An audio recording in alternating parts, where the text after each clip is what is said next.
Hello everyone, इस video में हम करेंगे शिक्षा निदेशालय द्वारा प्रोवाइड की गई कक्षा 8वीं की विज्ञान विषय की वर्कशीट नंबर 25। और ये वाली वर्कशीट भी बेटा चैप्टर प्रकाश से ली गई है और इस चैप्टर की ये लास्ट वर्कशीट है। चलो शुरू करते हैं हमारी वर्कशीट ज़्यादा देर ना करते हुए। समाज में कुछ लोग हैं जिनमें बच्चे भी शामिल हैं जो चीज़ों को ठीक से नहीं देख पाते। हमारे समाज में बहुत से बच्चे भी ऐसे हैं, कुछ लोग हैं जो चीज़ों को ठीक से नहीं देख पाते, उन्हें ठीक से वो दिखाई नहीं देता।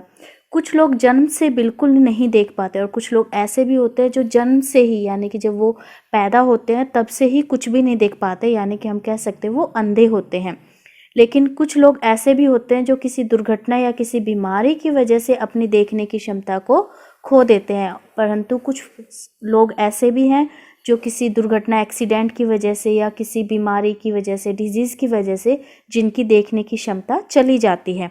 ऐसे लोग अपने ज्ञानेंद्रियों जैसे सुनना, छूकर यानी कि स्पर्श करके महसूस करना को अधिक विकसित कर लेते हैं। जिन लोगों में ये प्रॉब्लम होती है यानी कि जो देख नहीं पाते किसी भी कारण से, वो अपनी दूसरी ज्ञानेंद्रियों को जैसे सुनने की क्षमता को या स्पर्श करने की क्षमता को ज़्यादा अधिक विकसित कर लेते हैं। कुछ ऐसे तरीके भी हैं जिनसे उनकी पढ़ने की क्षमता बढ़ सकती है। और जिन लोगों को दिखाई नहीं देता या कम दिखाई देता है तो कुछ ऐसे तरीके हैं उनके लिए जिनकी मदद से वो अपनी पढ़ने की क्षमता को बढ़ा सकते हैं। तो ब्रेल विधि या ब्रेल प्रणाली उन संसाधनों में से एक है। तो ब्रेल जो विधि है या इसको हम ब्रेल प्रणाली भी कह सकते हैं, ये एक ऐसी ही विधि है जो उनकी जो इंसान देख नहीं पाते ठीक से या जिन्हें बिल्कुल नहीं दिखाई देता, उनकी पढ़ने की क्षमता को विकसित करती है। इस विधि में व्यक्ति स्पर्श से, इस विधि में क्या है, व्यक्ति स्पर्श से यानी कि छू कर वस्तुओं को पहचानने का प्रयास करते हैं। अब जो ब्रेल विधि है इसकी खोज किसने की थी? लुई ब्रेल ने पहली बार इस विधि की खोज की थी, जो खुद एक नेत्रहीन व्यक्ति थे। लुई ब्रेल को भी दिखाई नहीं देता था, उन्होंने इस विधि की खोज की थी। सामान्य भाषाओं, गणित और वैज्ञानिक संकेत के लिए ब्रेल कोड है। सिंपल जो लैंग्वेज होती है जैसे ABCD, या गणित के लिए, मैथ्स के लिए, या वैज्ञानिक जो संकेत होते हैं उनके लिए इस ब्रेल विधि में क्या होते हैं, ब्रेल कोड होते हैं। कई भारतीय भाषाओं को ब्रेल प्रणाली का उपयोग करके पढ़ा और लिखा जा सकता है। हमारी जो इंडियन लैंग्वेजेस हैं, भारत की भी कई भाषाएं ऐसी हैं जिनको ब्रेल प्रणाली का उपयोग करके आराम से पढ़ा और लिखा जा सकता है। इस प्रणाली में 63 यानी कि 63 डॉट पैटर्न या वर्ण हैं। प्रत्येक कोड एक अक्षर, शब्द या एक व्याकरण के संकेत को दर्शाता है। टोटल कितने डॉट पैटर्न है? 63। और हर एक जो कोड है या पैटर्न है, डॉट पैटर्न, वो किसी पर्टिकुलर अक्षर को, शब्द को या व्याकरण के संकेत को दर्शाता है। ब्रेल पाठों को हाथ या मशीन से तैयार किया जाता है। पूरे जो चैप्टर होती है, बुक्स होती है, उनको जो उन्हें कहा जाता है ब्रेल पाठ, इन्हें या तो मशीन से या हाथ से तैयार किया जाता है।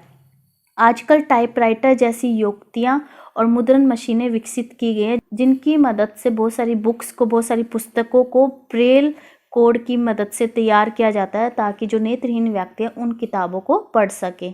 अब आगे दिया गया है, क्या आप जानते हैं नेत्रदान कोई भी व्यक्ति कर सकता है? अब बात करेंगे हम नेत्रदान की, यानी कि आंखों का दान, जिसे हम आई डोनेशन भी कहते हैं इंग्लिश में।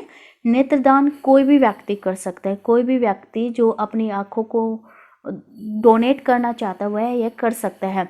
यह आंखों के रोगों के साथ कॉर्निया अंधापन से पीड़ित लोगों के लिए एक मूल्यवान उपहार है। यह उन लोगों के लिए जो अंधे हैं, ठीक है, जो अंधेपन से पीड़ित है, उन लोगों के लिए एक उपहार है, एक गिफ्ट है। नेत्रदान करने वाला व्यक्ति के अंदर क्या क्या होना चाहिए? किसी भी लिंग, महिला या पुरुष का हो सकता है। जो नेत्र है यानी कि जो आंखें हैं, कोई भी व्यक्ति दे सकता है, यानी कि फीमेल भी डोनेट कर सकती है और मेल भी, महिला भी डोनेट कर सकती है और पुरुष भी। वह किसी भी आयु का हो सकता है, किसी भी सामाजिक स्तर का हो सकता है, ठीक है, कोई भी सामाजिक स्तर उसका हो सकता है। चश्मा पहनने वाला हो सकता है, अगर कोई चश्मा पहनता है तो वह भी अपनी आंखों को डोनेट कर सकता है, अपने नेत्रों को दान दे सकता है।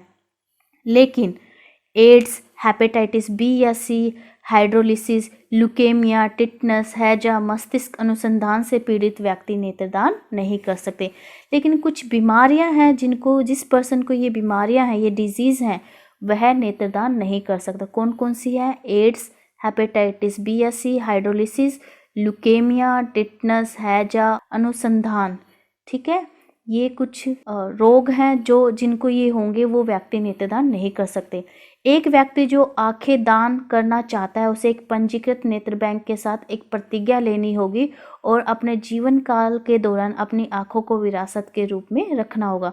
जो भी व्यक्ति नेत्रदान करना चाहता है तो उसे कोई भी आई डोनेशन जो बैंक होते हैं उनसे एक प्रतिज्ञा, एक शपथ लेनी होती है और ये प्रतिज्ञा करनी होती है कि वो जीवन काल यानी कि अपने जब तक वो जिंदा है अपनी आँखों का अच्छे से ध्यान रखेगा और जब वो एक्सपायर हो जाता है, जब उसकी डेथ हो जाती है तो उसकी आंखें डोनेट कर दी जाती है उसके परिवार वालों की द्वारा, क्योंकि उसने ऑलरेडी उसको रजिस्टर किया होता है। अब बेटा इस वर्कशीट से रिलेटेड क्वेश्चन आंसर डिस्कस करते हैं। पहला क्वेश्चन है ब्रेल प्रणाली क्या है और यह प्रणाली किसने विकसित की? तो इस प्रश्न के उत्तर में आप लिखेंगे ब्रेल प्रणाली का उपयोग करके यहाँ पे आप मेंशन करेंगे अंधेपन से ग्रसित व्यक्ति द्वारा पढ़ा और लिखा जा सकता है। ठीक है, फर्स्ट क्वेश्चन के आंसर में। फिर इसमें एक पार्ट और पूछा गया है इस क्वेश्चन में, यह प्रणाली किसने विकसित की? तो इसमें आप लिखेंगे यह प्रणाली किसने की जगह लुई ब्रेल ने विकसित की। ठीक है, अब सेकंड क्वेश्चन है सही या गलत को चिन्हित कीजिए। तो इस क्वेश्चन के आंसर में हम देखते हैं पहला पॉइंट है इसमें महिला या बच्चा आंखें दान नहीं कर सकता। तो ये पॉइंट बिल्कुल गलत है, कोई भी दान दे सकता है, चाहे वो महिला हो या बच्चा हो या पुरुष हो।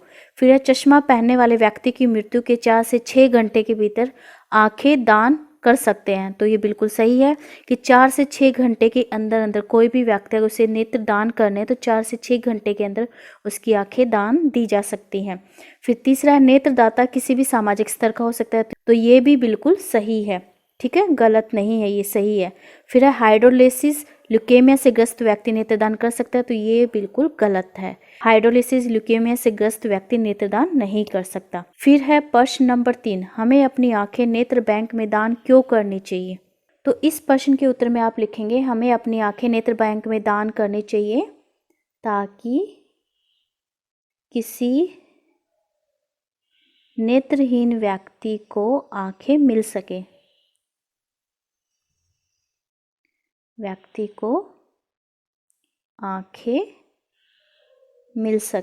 ठीक है, उसे भी बेनिफिट हो, वो भी संसार को देख सके।